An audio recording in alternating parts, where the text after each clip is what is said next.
DG Stéphane Balamwange Congo ya Lumumba Congo Tafachi Beton Tango ekoki oyoyo Tango ngoyo ekoki Tolanda Kango Papa Stéphane Balamwange Oh yeah. Nous sommes très heureux d'être devant vous, chers compatriotes, ce week-end.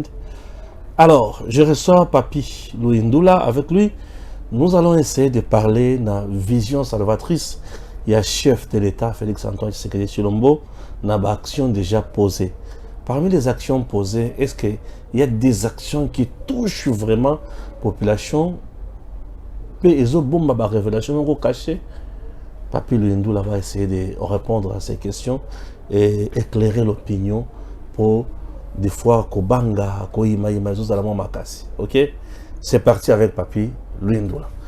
Donc Papi, bonjour. Bonjour, monsieur Stéphane. Bon, et qui mes amis? Oui, qui m'est allé dans l'Angola Nzambe.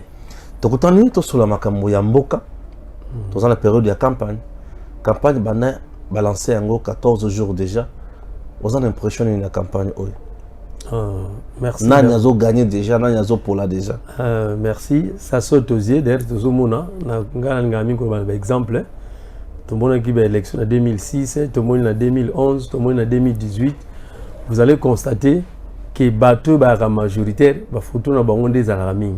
Les 3 premières élections là, vous allez remarquer, photo il y a des opposants. 2006 au monde a Bemba Mingi, 2011 au monde a Papa Tshisekedi Mingi, 2018 au monde a ce que notre président actuel et d'autres opposants photo Mingi, mais actuellement c'est pyramide et comme renversée, c'est le pouvoir qu'on voit plus les panneaux partout dans la République. Ça signifie que la tendance est claire. Il n'y a pas match. Le chef de l'État, Félix-Antoine Tshisekedi Tshilombo, va gagner ces élections. Il a déjà gagné d'ailleurs. Tout ça, ce sont des formalités. Ah bon? C'est le plan moral, spirituel, même scientifique, parce qu'il y a déjà des sondages qui se font. Ça signifie qu'il a déjà gagné. Donc c'est une première pour voir à la tendance, il y a ma casse, il y a une opposition. Oui. C'est la première fois. Depuis que nous avons vécu des élections dans notre pays, je n'ai jamais vu ça. Je n'ai jamais vu ça. Oh. Oui. Moi particulièrement, je n'ai jamais vu ça. Que les pouvoirs dominent l'opposition. Donc l'opposition est dissoute dans les pouvoirs. La pyramide renversée, c'est différent de toutes les élections au monde. Ça peut être dit à quoi? Ça peut être dit dans la popularité. La popularité est dit aux actions. Donc la popularité de Tshisekedi aujourd'hui, c'est incontestable. Est justifiée par ses actions. Ses actions. L'action n'est pas attirer la population de l'Omakasibo. L'action est allée ébélée. La preuve est que Ngapé n'a pas action. L'action. Misato. Action Misato. Action liboso to banda. Action liboso ezali le président a Kabimbo Kapa Nzambe. Dédicace de la nation à Dieu. C'est la première action. C'est la première action salvatrice. Je souligne bien. Il a fait beaucoup d'actions. Tout comme dans Tanga, il y a plus de 20 actions ça sali.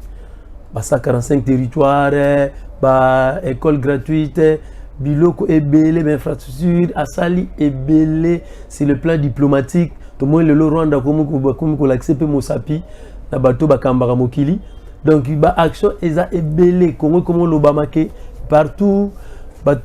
La société on a très comme le zonga donc makambo ezali ebele surtout bandi ko numéro ngwa to kokate yango na vandika na misato oyezo laksake a longo limboka quelque part à kenangwe place msusu bénéfice ces années nandenga sali on nandenga sali impact ces années impact nangwe ezali le pays est en train d'être délivré ceux qui to batté biloko misato wana mboka kangola mi pour la libéra.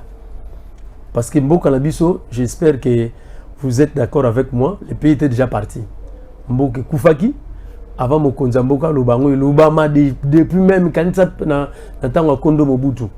Papa Kengwa, Yango à l'époque, Mboka Kenda Kala, Bate Bele. So Kanisa, ça fait plus de 30 ans Mboka Kenda. Et puis s'il faut revenir en arrière, depuis 1960, si les lots, Mboka Labiso, c'est les gars au Kende. Parce que l'homme blanc, tant que aux indépendance, a réussi kozwa penda shit mboko tanga réussir ko kabola papa Kasavubu na papa na biso Lumumba tanga réussir ka ko sala fissure kati na bango directement destruction mboko e bandaki parce que ko be mboka na biso à part biso moko ba congolais na bizali na biso ba dongolo miso na lo koso na biso kanyaka na ke égoïsme na biso na lo motema lo kundu na biso ba payape ba lingaka ete mboko ekende liboso te. Ils avaient tout fait à cette époque-là. Bakabola papa na biso Kasavubu na papa na biso Lumumba. Ale mbala moko ke bande ko compter compte à rebours. Le pays commence à compter le compte en avant. Excusez-moi. Donc avant le pays comptait le compte à rebours. Ça ne faisait que reculer. La preuve en est que en 1960 toi qui a combien de flottes et avions, toi qui on a traqué combien de bateaux et à haute mer na international. Il est beau, il Kisangani, il combien, tout ça là dans société combien, tout ça là sur le plan agriculture, tout ça là qui est à niveau nini, les autres communes à niveau nini, ça signifie que le pays depuis ce jour-là, le pays ne fait que compter le compte à rebours. Et depuis que le chef de l'État a posé les 3 actions, le chef de l'État actuel, Félix Antoine Tshisekedi Tshilombo, a posé les 3 actions là, il a posé beaucoup d'actions. Mais les 3 là, pour nous, ce sont des actions salvatrices de la nation. Première action, lobby a dédié Mboka et Payanzambe. Deuxième action, deuxième action, ezali gratuité de la maternité. Moko ya paquet oya tchaki na santé universelle. Pour santé universelle en soi comme projet, ezana na ba bibolo, ezana ba makambebele. Mais moko nano balancé eza gratuité de la maternité. Eza vérité eza caché na simawana eza kokangola mboka. Vertu vérité, la vérité cachée. Vérité eza caché na biloko misato wana. Ezo kangola mboka. Eza vérité nini? Merci. Ezo kangola mboka nini? Merci monsieur Stéphane, rolimbi sangana bandana o aliboso. Allez-y. Tant que bela mokonzi mboka azui bokonzi, tant azui bokonzi en 2018, alobi je suis incapable. Donc au Kambamboko au Tessan, mokeli na yango. Parce que nous ne sommes que des gérants. Nous tous nous allons passer, le Congo va rester. Ba continuons ba leka biso tant et keke na biso ba to akala o ba koya to koleka ka Congo kotika la Congo. Abi, je dois consulter les propriétaires ya mabele oyo. Tant que consulter Nzambe, ça veut dire azotala bakoko bakenda nozaye, azotala mabele, azotala nkita nyonso. Alors qu'il faut que je puisse confier ça à Dieu. C'est une action batu ba mona ngo kaka boye, mais vu que mboko na biso ndena betelio na liboso que depuis 1960, tant que j'ai indépendance, c'est bandé ko compter compte à rebours. Mboka o eza bongo pour na elongwa na ba problème, il faut nécessairement l'intervention divine. Ndeko Stéphane, na Congo ebiso Congo eza mboka moko l'unique à son genre. Talaka Congo c'est l'unique pays dans le monde entier ezalé eloko moto. Le roi belge. Dites-moi encore quel est le pays où ezalé eloko moto bien privé à moto. Mais c'est balamwange za boye que vous allez na mabele na yo par exemple la Kasumbale ça va bien na Grand Kasai kuno lobi bon lupangu na ngana otindi babuka ba pomme babuka ba avocat ndenge Congo ezalaka ya roi belge avant même appeler ça na royaume Belgique avant appeler ça na Belgique comme république. Donc nous avons toute une histoire unique ya ba congolais kaka. Donc Congo même na ndenge ya butu même na ndenge ya moi même na ndenge ya molimo même na ndenge ya bomoto ezamboka moko ezalaki l'unique à son genre pe ezati lelo. Yango no moni même tozwa ngolo ko bimisa ba prophète na niveau ya Afrique mobimba. Donc du fait que le chef de l'État aille à Kimikitisi à Nzambe Kamba Mboka et il a fait ça en face des serviteurs de Dieu. Il s'est humilié. Il s'est humilié à Fukami, Andimi, Akita, Andimi, Batuba, Lobo, Bakoloba, mais à Fukami, Alobi, Mokeli, Yozwa Mboka, Kamba Yango. Et puis, Basala Nzambe, Bachele, Maboko. Tout le monde a un martyr, tout le monde a un makamsu, les a privés. Azumboka, a Pesipa Nzambe. Tant que Pesipa pas Nzambe, la qui ngai na kokokate basala nzamba minene belé na Bible basala yango Salomo tango azoza bokonzi alobi na nzambe nini nzamba tunye na pesa yo nini alobi ko pesa ngelo ko musuza senga ko pesa nga bwanya pona kokamba mboka oyo pona to tepate na sije na biso omona Congo ezana mawa histoire ebele lokola Israël. Donc il a fallu que mokonzi mboka loba nzambe zwa mabele opesi biso ba congolais to kamba yango ensemble. C'est ainsi qu'il s'est confié au serviteur de Dieu. Il a crié en Dieu. Alors, je donne d'abord la première action, je dédie la nation à Dieu. Tant que mokonzi mboka dédié mboka pa nzambe, alingi pa beta mbela ke basali ya nzambe bo s'approprier na action oyo. Yango loko bika okomona na photo ya pano na biso tozo expliquer wa na première action toche chef de l'état Fukamazo attend jour à dédier mboka pa nzambe toche illustration ya pasteur Ekofo. To koma wana. Toza na niveau ya maternité, vérité cachée ya le kwana. OK, merci. Gratuité à maternité. Gratuité à maternité ezo tali sabiso ete oko excusez nga muke na zonga muke sima ndenge nazo bandela Kongo aki déjà okufa mboka soke kufi babebisaka bomoto abatu mboka soke kufi balongolaka batu ki nationalisme bolingo ya mboka balongolaka batu ki patriotisme sans commentaire pour okota na bozindo mingi et keke na biso génération na biso na papa na biso baleka. Nous avons beaucoup fait preuve de manque d'amour de ces pays. Au moment où on a mingi na TV azana opposition mais jour on va pouvoir à comment nous comment na banda ko belé à comment na basse belé à comment na mitu belé à comme Moïbi d'ailleurs c'était même l'une des difficultés que le chef a connu parce que ba race ne wana baza mingi te biso ko to ba ntumya nzambi ba to ba tinda maka baza mingi te ba mingi te na bikeke. Donc du fait que Congo ezaki mboka rokufa pour na kozongi sa Congo il faut qu'on travaille sur l'homme. Il y a un moment les trois actions eza liées na moto. Donc le chef s'est dit pour na bimsa Congo na ko sala makambo nyonso na tiba IGF tout tiba DG pour contrôler les finances, rassembler l'argent, tout ça, la cour de compte, parlement, machin, tout ça c'est bien. Mais moto ndazaka na centre de développement ya mboka. Moto ndazaka na centre de développement ya lisanga. Même ina chef na biso tango ekoki moto nem ndazaka na centre na yango. Soko longoli moto centre ko kendete. Nini chaîne na biso okende liboso te même à Congo soko longoli moto Congo existe susté il faut moto azala pona Congo ezala faut moto azala pona société tambola parce que moto congolais wana yo wana azala ki akobeba yo wana pas akobeba ti lelo. Comment expliquer moto ayekoli ki monganga batalisie via moto za sacré mais tala makambo elekaka na ba hôpital na biso.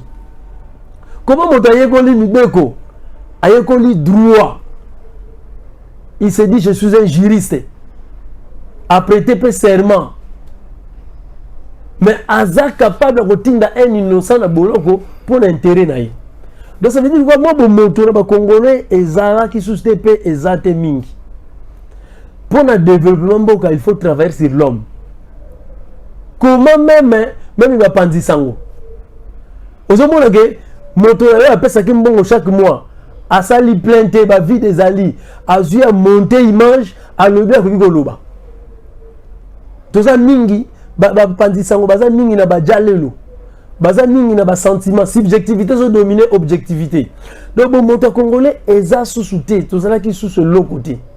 Le chef s'est dit pour na ba makambo nyonso pour na kobongisango tozala na projet à court terme, à moyen terme et puis à long terme.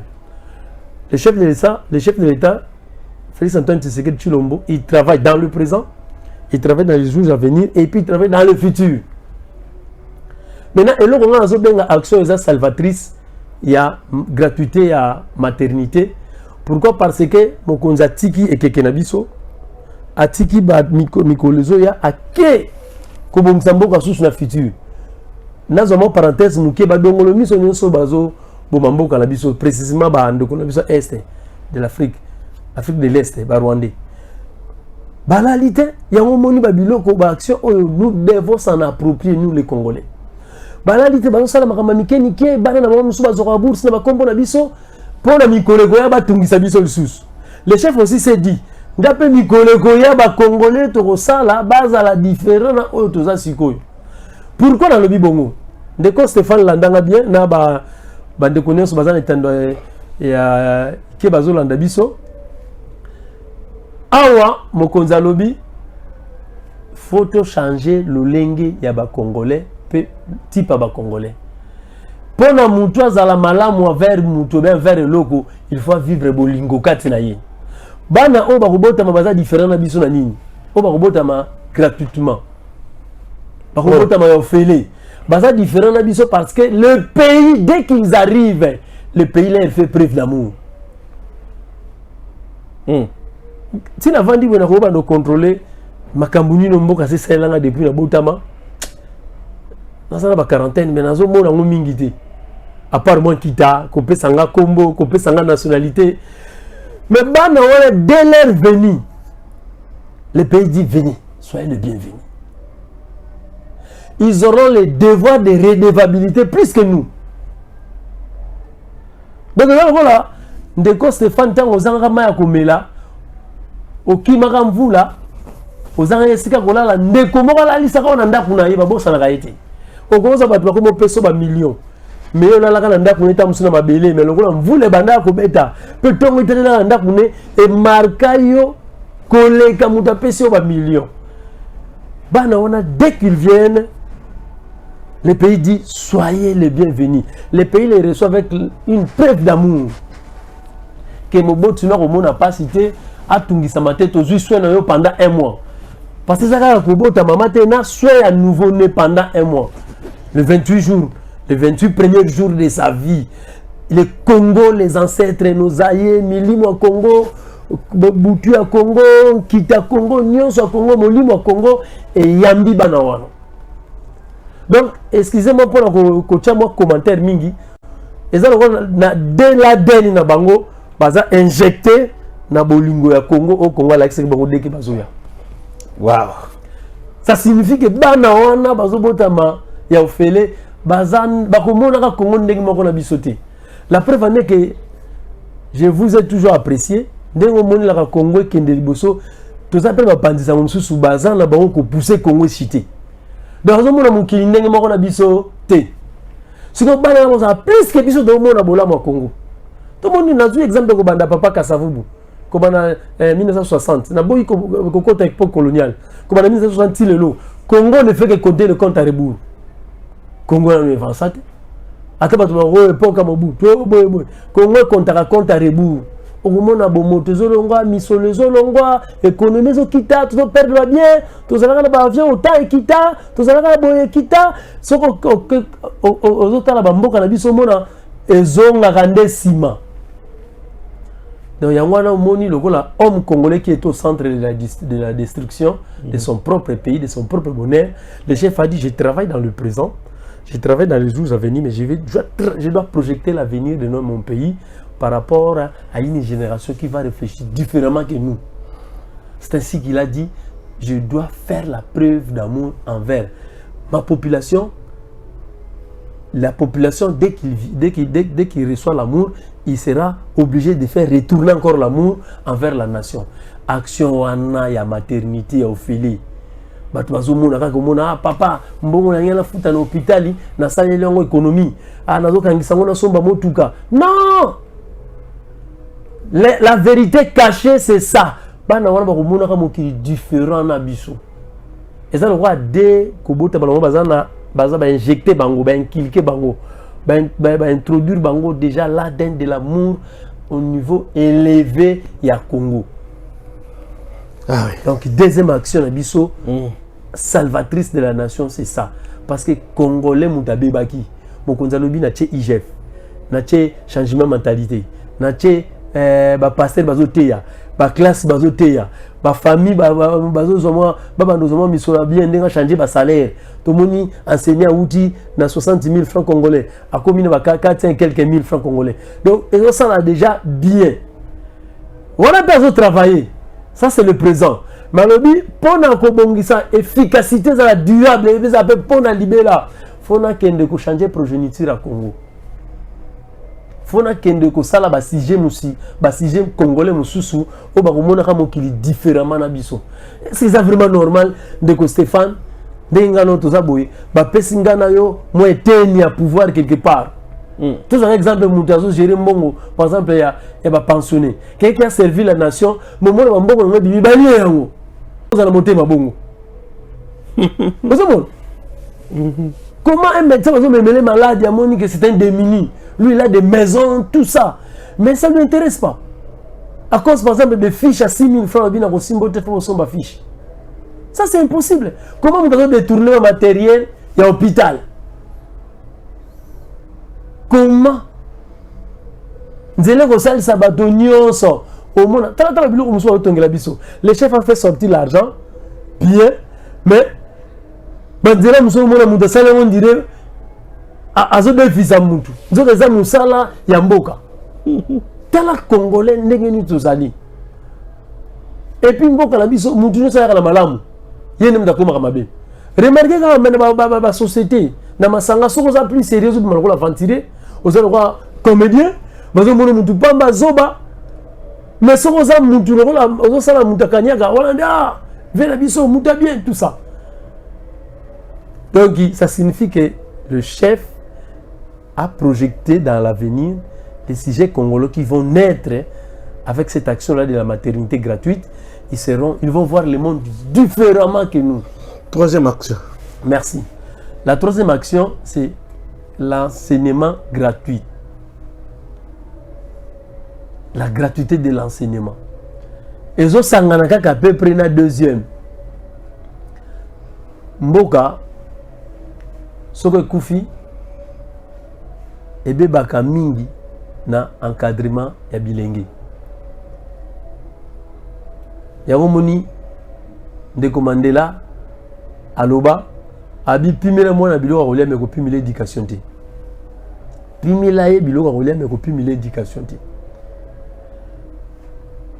Quand on a vendu moi école publique ezane belé. Eza entre école wana na Kankokolo. Je vois le flux des enfants qui passent aujourd'hui au Bakenda école. Ils sont plus élevés qu'avant. Plus de 6 millions d'enfants. Oyo babandaka kotanga te. Limbisangana fongola mke parenthèse. Na mosala biso ba éducateurs sociaux. Na zwangolo ko sala stage académique et professionnel aussi na centre mo benga hors pair. Ils ont fondé la Père Franck les années 70. Na Kassavou, voilà, par sa crise roi. Tout ça, la statistique parmi bana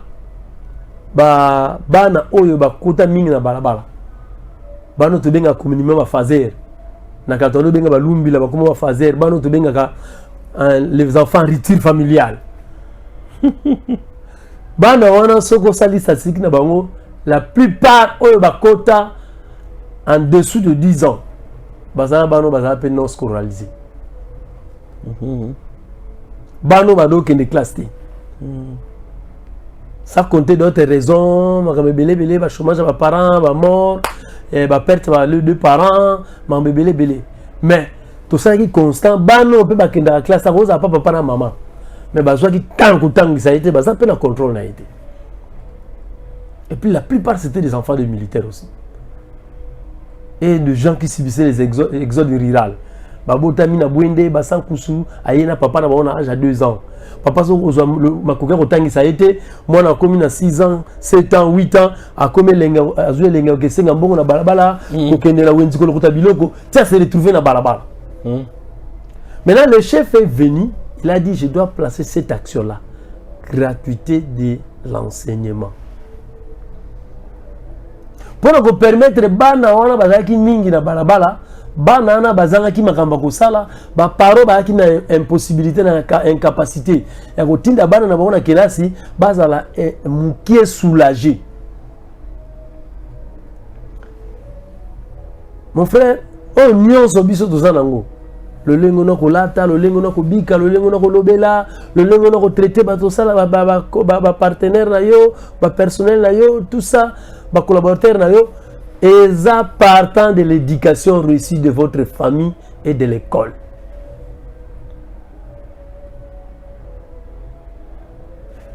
L'école nous a beaucoup aidé. Du fait que les Congolais nous vivons sous la pression, parce que mon conseil me ramène la facilité. Nous devons être simbo plutôt. Okay. Donc, les Congolais vivent vraiment la pression. Papa, on a 21 ans. Avant d'attendre, on va être à moi si à 12 ans. Au passage parce que ta vie adolescence ici. Azana ta on attend. Maman teka kaza maman maraîchère teka kandunda alonga ndunda par exemple na segoma fage teka na zigida.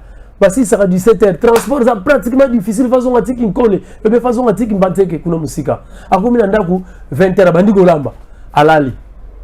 Mais d'autres enfants là bénéficient à quelle école a eu par exemple l'éducation à la vie. L'éducation à la vie, bah tu as programme pour expliquer par exemple les le cycle astral. Et pallier les lots comme parents qui sont en Vous voyez? Donc l'éducation, c'est le centre de tout. L'éducation, c'est la base de tout développement.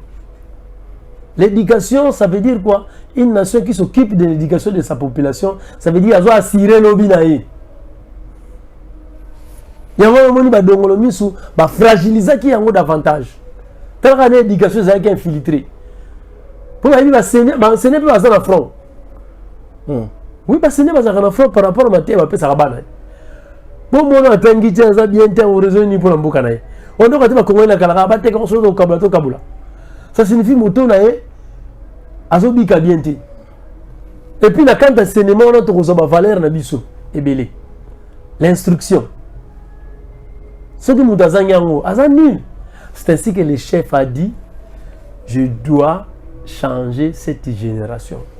Au Komona, to mener une enquête, na ba ONG, na ba nini qui s'occupe des enfants en rupture familiale. Au to benga communément ba fazer. Au Komona to ya bana moins de 12 ans. Nenga ba kota balabala chaque année soto recensé bango baza ko diminuer. Statistiques les ont indiqué taux neza ko diminuer.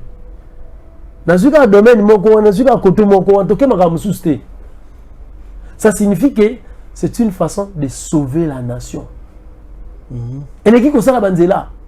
Pour banzela wana osali ko sa banzela longo ati este. La preuve ane que na kala banzela ça ko longo ati mbandaka.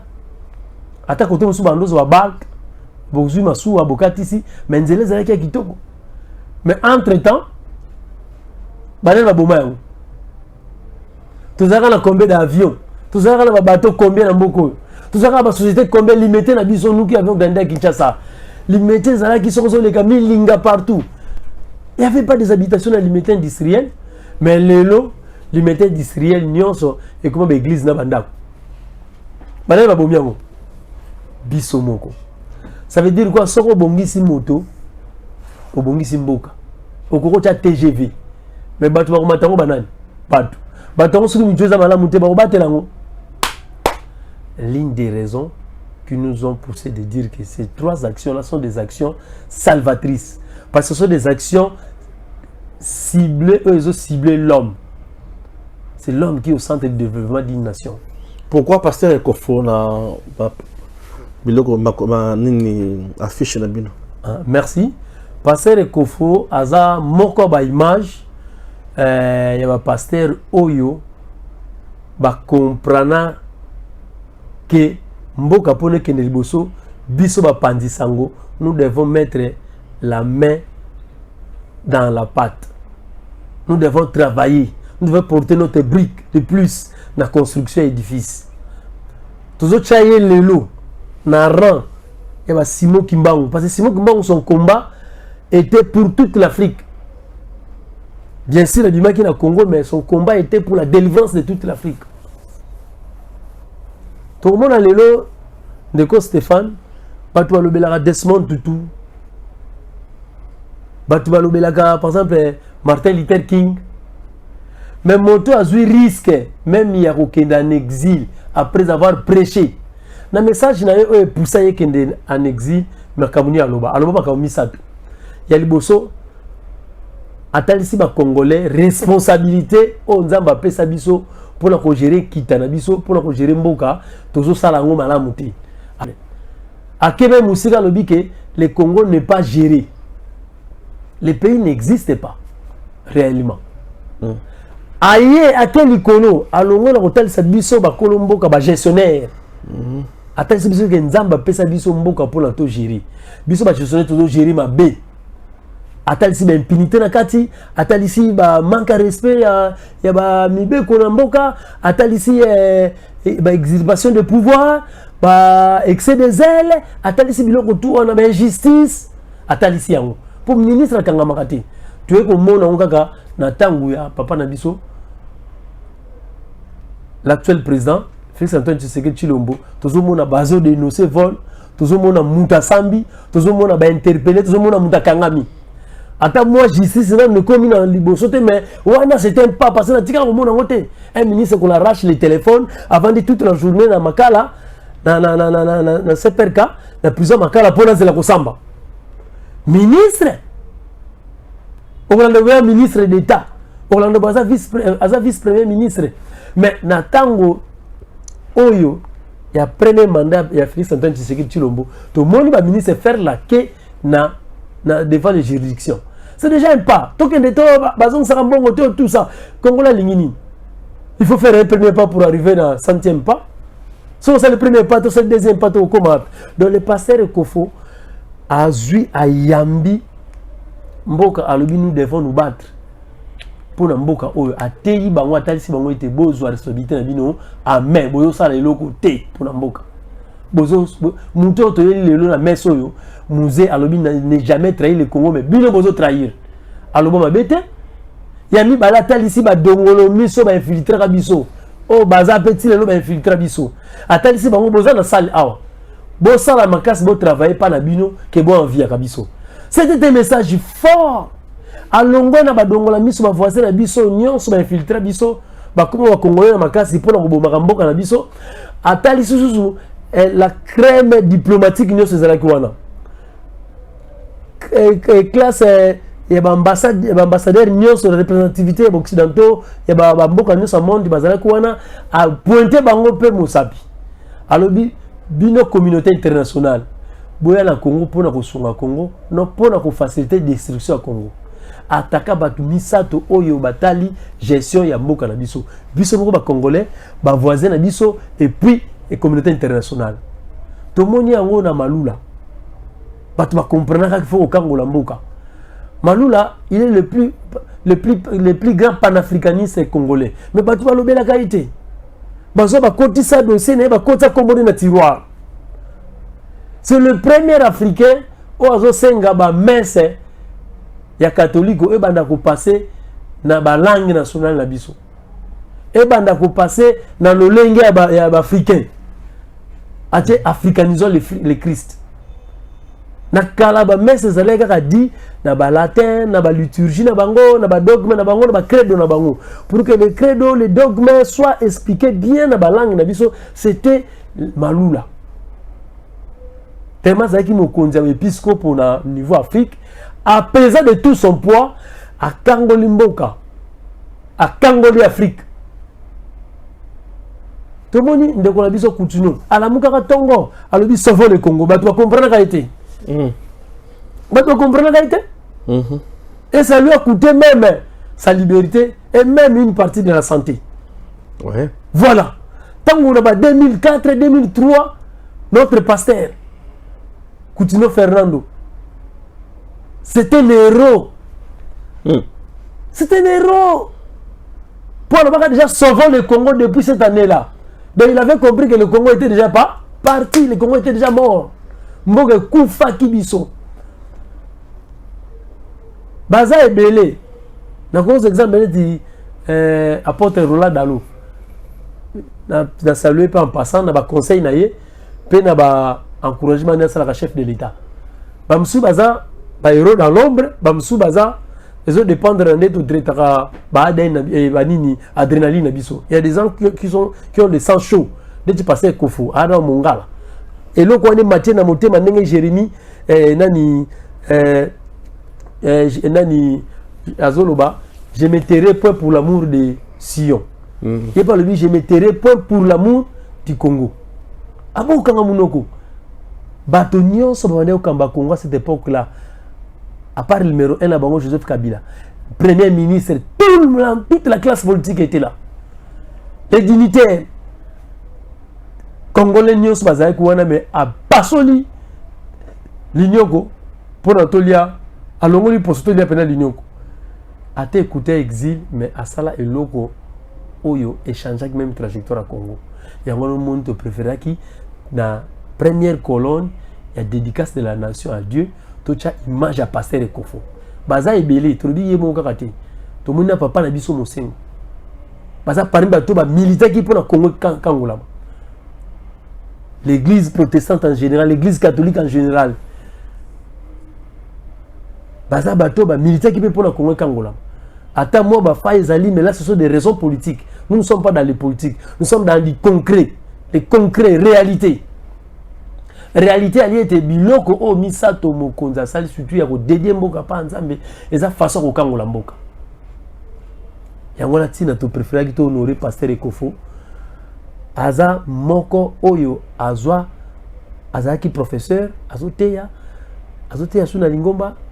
Aza professeur azo enseigner azotangisa bato na niveau université azaki père de la famille aza mwana na libota na ye ma azui mbano ya kokima ya kobima mboka pour na nini alobi vérité. Nous les Congolais, les pasteurs congolais, nous devons prendre ces risques là. Très bien. Merci. Merci beaucoup. Ça a été pour nous un plaisir de recevoir Papi Louis Ndoula, bien sûr, sur ce plateau qui nous a parlé de 3 points essentiels. Il y a vision, puis réalisation pour Fatih Assali à la tête de notre pays. J'espère que tous nous sommes appelés d'aller voter le numéro 20 le 20 décembre 2023. DG Stéphane Balamwange Congo ya Lumumba Congo Tafachi Beton Tango ekoki oyo Tango ngoyo ekoki Tolanda Kango Papa Stéphane Balamwange oh yeah yeah